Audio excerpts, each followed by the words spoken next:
السلام علیکم ورحمۃ اللہ وبرکاتہ۔ الحمد للہ رب العالمین والصلاة والسلام علی رسولہ الکریم وعلی آلہ وصحبہ اجمعین، اما بعد۔ ذو الحج کا مہینہ ہمارے مبارک مہینوں میں سے ایک مہینہ ہے جس میں اللہ تعالیٰ نے حج اور قربانی یہ دو بڑے عمل اس میں جمع فرمائے ہیں۔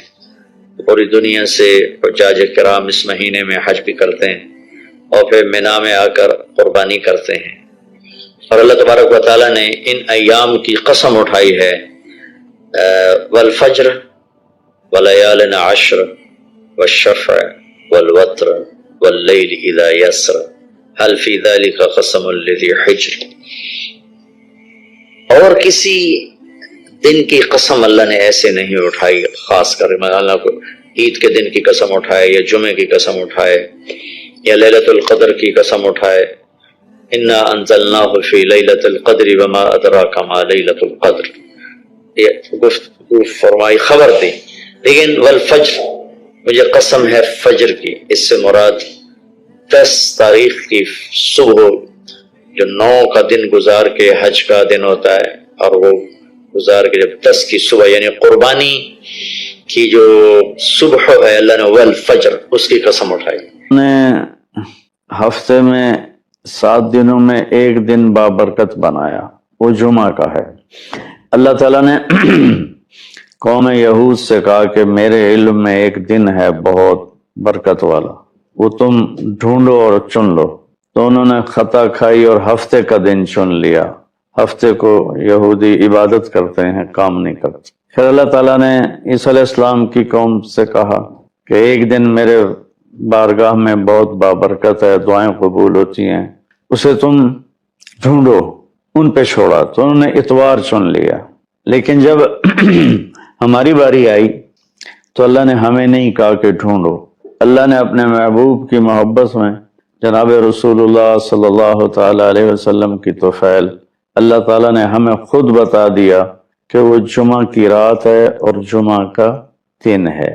یہ سب سے بہترین دن ہے جمعہ کا، اور پورے سال کے لحاظ سے جمعہ کی رات سب سے بہترین رات ہے۔ خصوصی طور پر پھر شب قدر سب سے اعلیٰ ہو جاتی ہے، لیلۃ القدر سب سے اعلیٰ ہو جاتی ہے۔ تو وہ 21، 23، 25، 27، 29 کی راتوں میں کوئی ایک رات ہوتی ہے، تو وہ اللہ تعالیٰ نے بہت ہی بابرکت بنائی، اللہ ہمیں نصیب فرمائے۔ تو جمعے کا دن اللہ تعالیٰ نے پسند فرمایا، اس میں ایک گھڑی دعا کی قبولیت کی ہے، وہ چھپی ہوئی ہے۔ اس گھڑی میں جس خوش نصیب کو ہاتھ اٹھانے کی دولت مل جائے، وہ دعا فوراً قبول ہوتی ہے، وہ سیدھی عرشوں پر جاتی ہے۔ علماء نے اس میں تحقیق کی، ہر ایک نے اپنے اپنے خیال کے مطابق۔ بعضوں کے نزدیک جب امام خطبے کے لیے ممبر پہ آتا ہے تو وہ دعا کی قبولیت کا وقت ہے۔ بعضوں کے نزدیک جب 2 خطبوں کے درمیان بیٹھتا ہے تو وہ وقت دعا کی قبولیت کا ہے۔ اور بعضوں کے نزدیک عصر سے مغرب کے درمیان کوئی بھی گھڑی اللہ کی بارگاہ میں دعا کی قبولیت کی ہوتی ہے۔ تو جمعہ کی نماز کو اللہ کے نبی نے بہت اہم قرار دیا، اور ارشاد میں بڑے دکھ کے ساتھ یہ حدیث بیان کر رہا ہوں۔ میرے نبی نے فرمایا جو 3 جمعے مسلسل چھوڑ دیتا ہے وہ میری ملت سے خارج ہو جاتا ہے، میری امت سے خارج ہو جاتا ہے۔ تو میں اپیل کروں گا ان بہن بھائیوں سے جو نماز میں سستی کرتے ہیں، کم از کم جمعہ ضرور پڑھ لیا کریں۔ عورتوں پہ جمعہ فرض نہیں ہے، مردوں پہ فرض ہے۔ تو میں کہا کرتا ہوں جو دوست ملتے ہیں جی نماز نہیں پڑھی جاتی، تو میں ان سے کہتا ہوں ایک نماز 5 میں سے طے کر لو اور ایک جمعہ طے کر دو، 2 نمازیں شروع کر دو۔ جس نے بھی اس پہ عمل کیا وہ 5 وقت کا نمازی بن گیا۔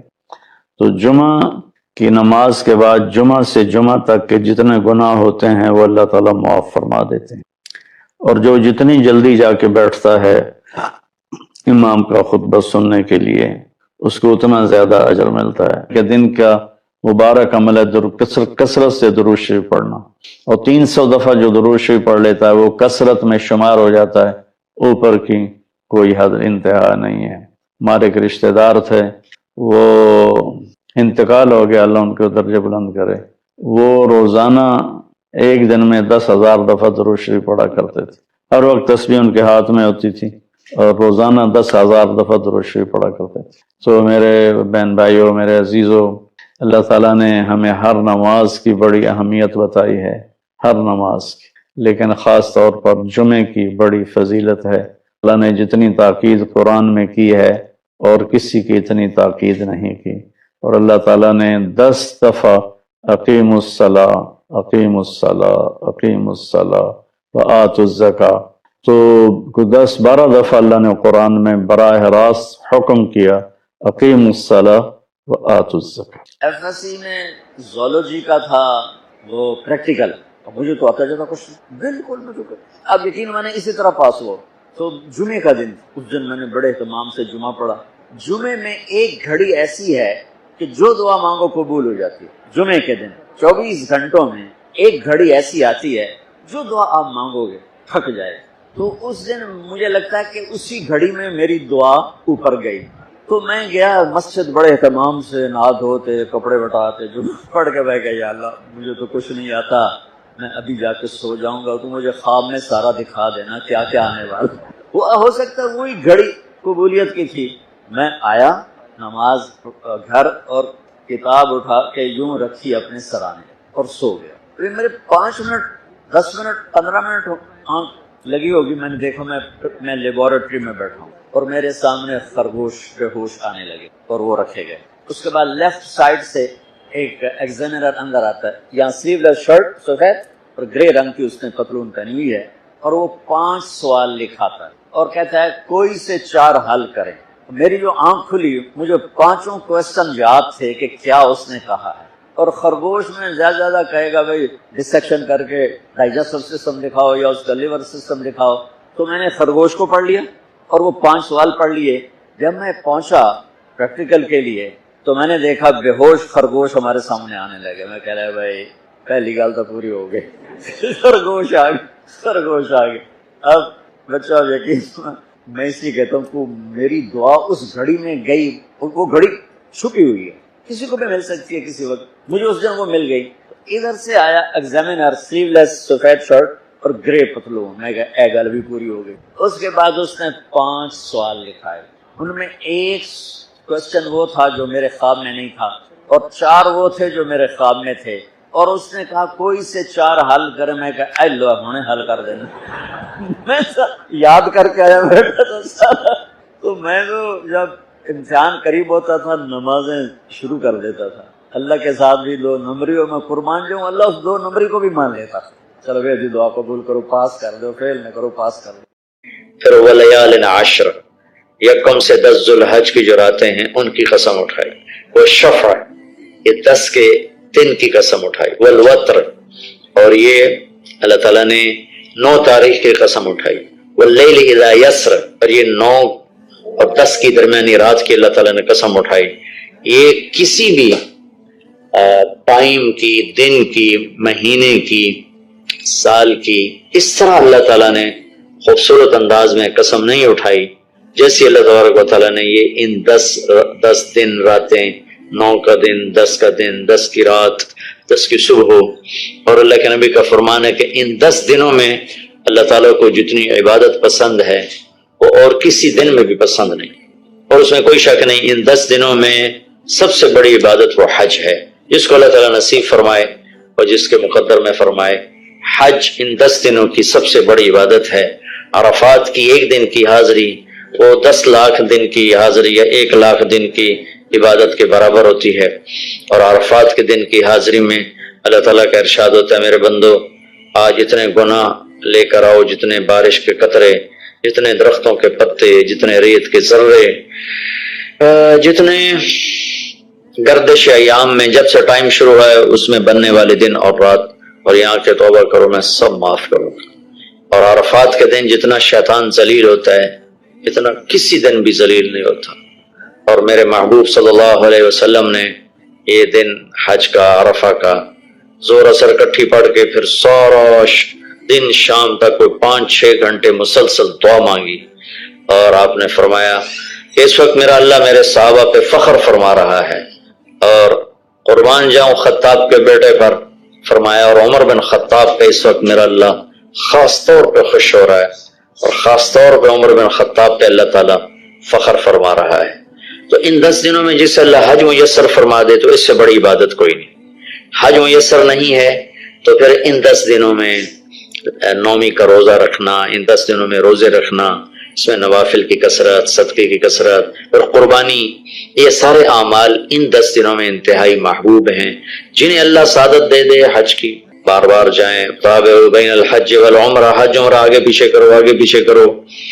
ایک بہت بڑا طبقہ ہے جو یہ کہتا ہے کہ ایک دفعہ فرض ہے اس کے بعد کوئی ضروری نہیں. میں کب کہتا ہوں کہ ضروری ہے؟ ضروری نہیں ہے، لیکن ضروری کا مطلب فرض نہیں ہے، لیکن اللہ اس کے رسول کو پسند ہے کہ اس کے گھر بار بار آیا جائے، بار بار حاضری دی جائے. اللہ کے نبی کو تو آخر عمر میں جا کے موقع ملا، اس کے بعد آپ دنیا سے تشریف لے گئے. اگر آپ اس کے بعد زندہ رہتے تو یقیناً آپ ضرور حج کرتے، چونکہ آپ نے جتنے سال مکہ میں گزارے آپ نے ہر سال حج کی. نبوت کے اعلان سے پہلے بھی اور نبوت کے اعلان کے بعد بھی آپ نے مسلسل حج کی، اور 4 عمرے آپ نے فرمائے زندگی میں. 4 عمر، ایک عمرہ مدینہ سے خاص طور پر تشریف لائے جس کو ہم صلح حدیبیہ کہتے ہیں.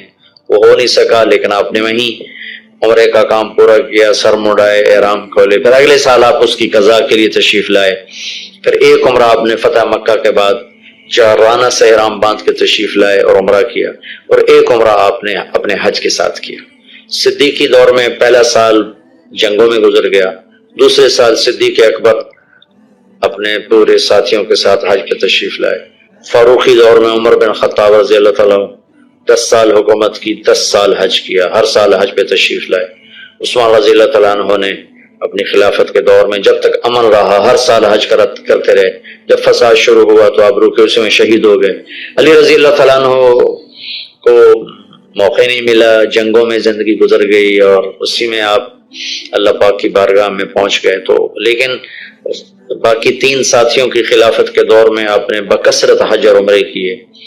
تو دین کے کسی عمل کو یوں کہہ کر ہلکا نہیں بنانا چاہیے کہ اس کی کیا ضرورت ہے، اتنا پیسہ خرچ کرتے ہیں، اس کی کیا ضرورت ہے، کسی غریب کو دے دیا جائے. یہ اس طرح تخول نہیں کرنا چاہیے کہ اللہ کے گھر کی حاضری کو اتنا ہلکا نہیں سمجھنا چاہیے. میرا اللہ بلائے تو بار بار جانا چاہیے، اور جس کو اللہ توفیق دے عمرے پہ جائے، حج پہ جائے. ہاں غریبوں پر بھی خرچ کرے، اپنے رشتہ داروں پر خرچ کرے، ضرورت مندوں پر خرچ کرے، لیکن اللہ کے فضل سے امید ہے جو اس طرح اللہ کے گھر جانے پر خرچ کرتے ہیں تو اپنے اللہ کے فضل سے غریبوں پر بھی خرچ کرتے ہیں. اس کو آپس میں یوں اس کا مقابلہ نہیں کرنا چاہیے، چیز اللہ کو پسند نہیں ہے. شہنشاہ کے، دنیا کے سب سے بڑے بادشاہ کے دربار میں حاضری کو ہم اتنا ہلکا نہ سمجھیں، بہت بڑی سعادت ہے. حضرت امام حسن کی سنا دیتا ہوں. امام حسن رضی اللہ تعالی عنہ نے 20 حج پیدل کیے، مدینہ سے پیدل تشریف لاتے تھے اور حج فرماتے تھے. 20 حج. یہ تو اہل بیت کیا جگر گوشہ رسول ہیں اور جگر اہل بیت ہیں. تو 20 حج فرمایا آپ نے، پیدل فرمایا، مدینہ سے تشریف لائے مکہ پیدل. ایسے امام حسین رضی اللہ عنہ نے بھی کئی حج پیدل فرمایا، مجھے ان کا عدد یاد نہیں، امام حسن کا مجھے یاد ہے. 20 حج پیدل کر اللہ کے نیک بندوں نے برس ہا برس اللہ کی بارگاہ میں پیدل حاضریاں دی ہیں. تو ان 10 دنوں میں عبادت کا ذوق بڑھنا چاہیے، نوافل بڑھائے جائیں، ذکر بڑھائے جائے، تلاوت بڑھائی جائے. ہمت ہو تو روزے رکھے جائیں، خاص طور پہ 9 تاریخ کا روزہ پچھلے سال کے سارے گناہ معاف ہو جاتے ہیں ایک دن کا جو روزہ ہے. پھر اس کا دوسرا جو بڑا عمل ہے وہ قربانی ہے. یہ قربانی آدم علیہ السلام سے چلی آ رہی. وَاتْلُ عَلَيْهِمْ نَبَأَ ابْنَيْ آدَمَ بِالْحَقِّ إِذْ قَرَّبَا قُرْبَانًا فَتُقُبِّلَ مِنْ أَحَدِهِمَا وَلَمْ يُتَقَبَّلْ مِنَ الْآخَرِ. اس قربانی کی بنیاد تو آدم علیہ السلام سے پڑی ہے، لیکن ہمیں جو حکم ملا وہ سنت ابیکم ابراہیم، وہ ابراہیم علیہ السلام کی سنت ہے قربانی. یہ بہت خوبصورت قصہ ہے اور بہت عجیب و غریب قصہ ہے کہ اللہ پر سب کچھ لگا دینا. ایک شخص کو اولاد کے لیے دعا مانگتے مانگتے مانگتے کچھ 60 برس گزر گئے، 65 برس گزر گئے. رب ہب لی من الصالحین، یا اللہ مجھے نیک اولاد دے دے، نیک اولاد دے دے. نیک اولاد میری 84 سال کی عمر، اللہ نے 84 سال کی عمر میں بیٹا دیا. بڑھاپے کی اولاد تو دل پکڑ لیتی. اور ابھی چند دن نہیں گزرے تھے کہ اللہ نے کہا جاؤ اسے چھوڑ کے آؤ. یہ کہاں چھوڑ کے آؤں؟ جبریل آئے گا تمہیں راستہ بتائے گا. تو جبریل انسانی شکل میں آئے، وہ براق کی طرح نہیں ہے سفر ہوا کہ ایک دم میں پہنچا دیا، بلکہ جبریل انسانی شکل میں آئے، اونٹنی پر سوار ہو کر. ابراہیم علیہ السلام دوسری اونٹنی پر، بچہ اور بیگم، اور ان کو فلسطین سے چلایا. اور چلاتے چلاتے چلاتے چلاتے جب مکے کے کالے پہاڑ آ گئے جہاں کچھ بھی نہیں ہے، نہ پانی نہ سایہ، یہاں چھوڑ دو. بیت اللہ ٹیلا تھا اس وقت، یہاں چھوڑ دو. تو ابراہیم علیہ السلام جو آگ میں ڈلتے ہوئے نہیں گھبرائے، یہ بات سنے تو گھبرا کر کہنے لگے یہاں کیسے چھوڑ دوں، یہاں تو کچھ بھی نہیں ہے. تو جبریل نے کہا جی آپ کے اللہ کی منشا ہے کہ اس بچے کو یہیں چھوڑ دیا جائے. تو نے وہیں چھوڑا اور واپس چل دیا. حضرت ہاجرہ حیران پریشان ہو گئی، کہاں چھوڑ کے جا رہے ہو، کیوں چھوڑ کے جا رہے ہو؟ جواب نہیں دے رہے. 3 میل ان کے ساتھ چلتے نہیں، وہ جواب ہی نہیں دے رہے. 3 میل کے بعد ان کو یاد آئی یہ تو اللہ کے نبی ہیں. اللہ امرک، ابراہیم کا یہ اللہ کا حکم ہے. کہاں اللہ کا حکم ہے؟ اذن لن یضیعن اللہ، جاؤ پھر اللہ مجھے ضائع نہیں کرے گا. اس طرح بنیاد رکھی، بچے کو ایسے جنگل میں چھوڑا. جب وہ بڑے ہو گئے تب حکم آیا جاؤ ذبح کرو. تو اب آپ کی عمر ہو چکی ہے کوئی 92 سال یا 94 سال، 90 پلس ہے، 100%. فلسطین سے چلے مکہ جا رہے ہیں. کیا کرنے جا رہے ہیں؟ بچہ ذبح کرنے جا رہے ہیں. کوئی مرغی اور بکرا ذبح کرنے نہیں جا رہے. تو ان کو تیار کرا کے مینا کی وادی میں لا کر کہ بیٹا اللہ کا حکم ہے تمہیں ذبح کر. تو بیٹے نے کہا یا ابت افعل، تو آپ کر دیں جو کرنا ہے. ابراہیم علیہ السلام کہنے لگے تو یہ خبر ابھی ہے میں کیا کہہ رہا ہوں؟ کہ جی مجھے پتا ہے، آپ کہہ رہے ہیں مجھے ذبح ہونا ہے، تو آپ کے بدلے میں مجھے اللہ ملے گا، وہ آپ سے بہتر ہے، اور دنیا کے بدلے میں جنت ملے گی، وہ دنیا سے بہتر ہے. پھر معصوم بچے نے کہا ابا میرے ہاتھ باندھنا، مجھے الٹا لٹانا، اور پھر فرمایا کہ مجھے اپنا کرتا اتارا اور کہا کہ یہ میری اماں کو دے دینا، میری نشانی رہے گا، اور آپ اپنے کرتے میں مجھے کفن دے کے ادھر دفن کر دینا. تو ان کے ہاتھ باندھے، پاؤں باندھے، الٹا لٹایا، اپنا گھٹنا رکھا ان کی کمر پر، ان کے سر کے بال اٹھایا تھوڑا سا اوپر کر کے نیچے سے چھری چلانے کے لیے. ایک ہاتھ میں بال تھے، ایک ہاتھ میں چھری تھی، اور آسمان کو دیکھا کہ اللہ تو مجھ سے ناراض ہو گیا ہے کہ اسماعیل کی محبت نے میرے دل میں جگہ پکڑ لی ہے. نہیں میرے مالک، میرے دل میں تیرے سوا کچھ نہیں ہے، اگر میرا کوئی امتحان ہے تو پاس کر دے. میرے دل میں تیرے سوا کچھ نہیں، اور اگر تم مجھ سے ناراض ہے تو اپنی ناراضگی دور کر دو، چھری چلا دو. تو میرے مالک نے اسماعیل کو نکال کر چھترے کو ڈال دیا، چھترا، اور آنکھ کھلی تو آنکھوں پر پٹی تھی، کھولی تو آگے چھترا ذبح تھا. نبی پاک صلی اللہ تعالی علیہ وسلم قربانی کے موقع پر 2 چھترے، بکرا نہیں، بھیڑ نہیں، گائے نہیں، بھینس نہیں، 2 چھترے ذبح فرماتے تھے قربانی کے، ایک اپنی طرف سے ایک امت کی طرف سے. حج کے موقع پر آپ نے 63 اونٹ ذبح کی. 63 اونٹ، جو ایک اونٹ میں 7 آدمی ہوتے ہیں، ایک اونٹ میں 7 آدمی ہوتے ہیں. تو اس کو 441 قربانیاں آپ نے کی اپنی طرف سے، اور مالداروں کو پیغام دیا کہ قربانی خوب کرو. لیکن ہمارے ملک میں ایک عجب چیز چل گئی ہے، بیل لے لیا، 20 لاکھ کا بیل لے لیا. یہ صرف فخر ہے، ریا ہے، اور بناوٹ ہے، دکھاوا ہے. آپ 20 لاکھ کے بکرے خریدیں تاکہ غریبوں کو گوشت پہنچے. 20 لاکھ کا ایک بیل لے کے آپ نے کون سا سمجھداری کا، عقل مندی کا کام کیا ہے؟ وہ کراچی مجھے لے گئے منڈی میں، تو 5-5 لاکھ کے بکرے کھڑے ہوئے، تو میں تو حیران پریشان ہو گئے، بکرے کی قیمت 5 لاکھ. تو وہ جو مالدار لوگ ہیں ان میں ایک مقابلہ بن گیا ہے اور ایک فخر بن گیا، جی میں 20 لاکھ کا ذبح کیتا، میں 10 لاکھ کا ذبح کیتا، ہم نے تو بھائی 50 لاکھ کا ذبح کر دیا. میں آپ سب بھائیوں کی محنت کرتا ہوں، اللہ نے آپ کو رزق دیا ہے تو آپ بیوقوف نہ بنیں، آپ اس کو صحیح خرچ کریں. آپ 20 لاکھ کے جانور خریدیں، 20 لاکھ کے آپ بکرے لے لیں، 20 لاکھ کے آپ عام درجے کی گائے لے لیں، آپ بھیڑے لے لیں, آپ اونٹ لے لیں, بیل لے لیں, 20 لاکھ کے بیل لے لیں, تو کتنی بڑی قربانی ہوگی اور کتنے غریبوں تک وہ کھانا جائے گا. 20 لاکھ کا ایک بیل لے کر آپ نے کیا کمایا, کون سی نیکی کمائی آپ. تو میں آپ اگر کوئی میری بات پہنچ جاتی ہے کسی ایسے میرے بھائی تک جو ایسا شوقین ہے, یقیناً اس نے اللہ کے لیے بہت بڑا قدم اٹھایا کہ 20 لاکھ خرچ کر دیے ہیں, لیکن تھوڑی سی نادانی سے کام لیا ہے, بلکہ بہت بڑی نادانی سے کام لیا ہے کہ 20 لاکھ صرف 4-5 من 10 من گوشت پہ لگا دیے, جبکہ اس میں سے 1000 من گوشت نکل سکتا تھا اگر وہ 20 لاکھ کے بکرے لے لیتے, 20 لاکھ کی بھیڑے لے لیتے, چھترے لے لیتے, دمبے لے لیتے, 20 لاکھ کے گائے عام خرید لیتے اور بچڑے لے لیتے, تو کتنے غریبوں تک یہ گوشت چلا جاتا. تو یہ میرے ملک میں یا خاص طور پر شہروں میں, کراچی میں تو پاگل ہوئے پڑے ہیں لوگ. جو کراچی منڈی انہوں نے دکھائی تو میں حیران پریشان ہو گیا کہ یہ کیا حماقت ہے, نادانی ہے. اور پھر ان بیلوں کو وہ پستے کھلا رہا ہے, بادام کھلا رہا ہے, مکھن کھلا رہا ہے, دودھ پلا رہا ہے. وہ بیچارہ بیل بھی تھک موٹا ہو, بیچارہ تھک کے کھڑا ہوتا ہے, میں نے جلدی فارغ کرو, ذبح کرو, اس کی جان بسی ہوتی ہے. تو میں مالدار بھائیوں سے عرض کرتا ہوں کہ ایسی نادانی کے کام نہ کریں. اس قربانی کو اس طرح کریں کہ غریبوں کے لیے ایک دن اللہ نے رکھا ہے, تو اس طرح کریں کہ غریبوں کو نفع پہنچے. یہ اس نادانی سے توبہ کریں کہ ایک بیل 10 لاکھ کا لے لیا, ایک بکرا 5 لاکھ کا لے لیا, اس میں کتنا پیسہ آپ نے ایک تھوڑے سے بہت تھوڑا نفع کمایا, بہت زیادہ خرچ کیا. اس کے ساتھ اب بہت بڑا نفع, کیونکہ قربانی کے جانور جب ذبح ہوتے ہیں تو جتنے اس کے جانور کے جسم پہ بال ہوتے ہیں اتنی نیکیاں لکھی جاتی. 20,000 کا بکرا اچھا مل جاتا ہے تو 1 لاکھ میں 5 بکرے آ جاتے ہیں, اور 5 لاکھ میں 25 بکرے آ جاتے ہیں. ایک بکرا 5 لاکھ کا لیا, اس کے جسم پہ فرض کرو 1 لاکھ بال ہیں اور آپ نے 25 لیے تو 25 لاکھ آپ کی نیکیاں بڑھ گئیں.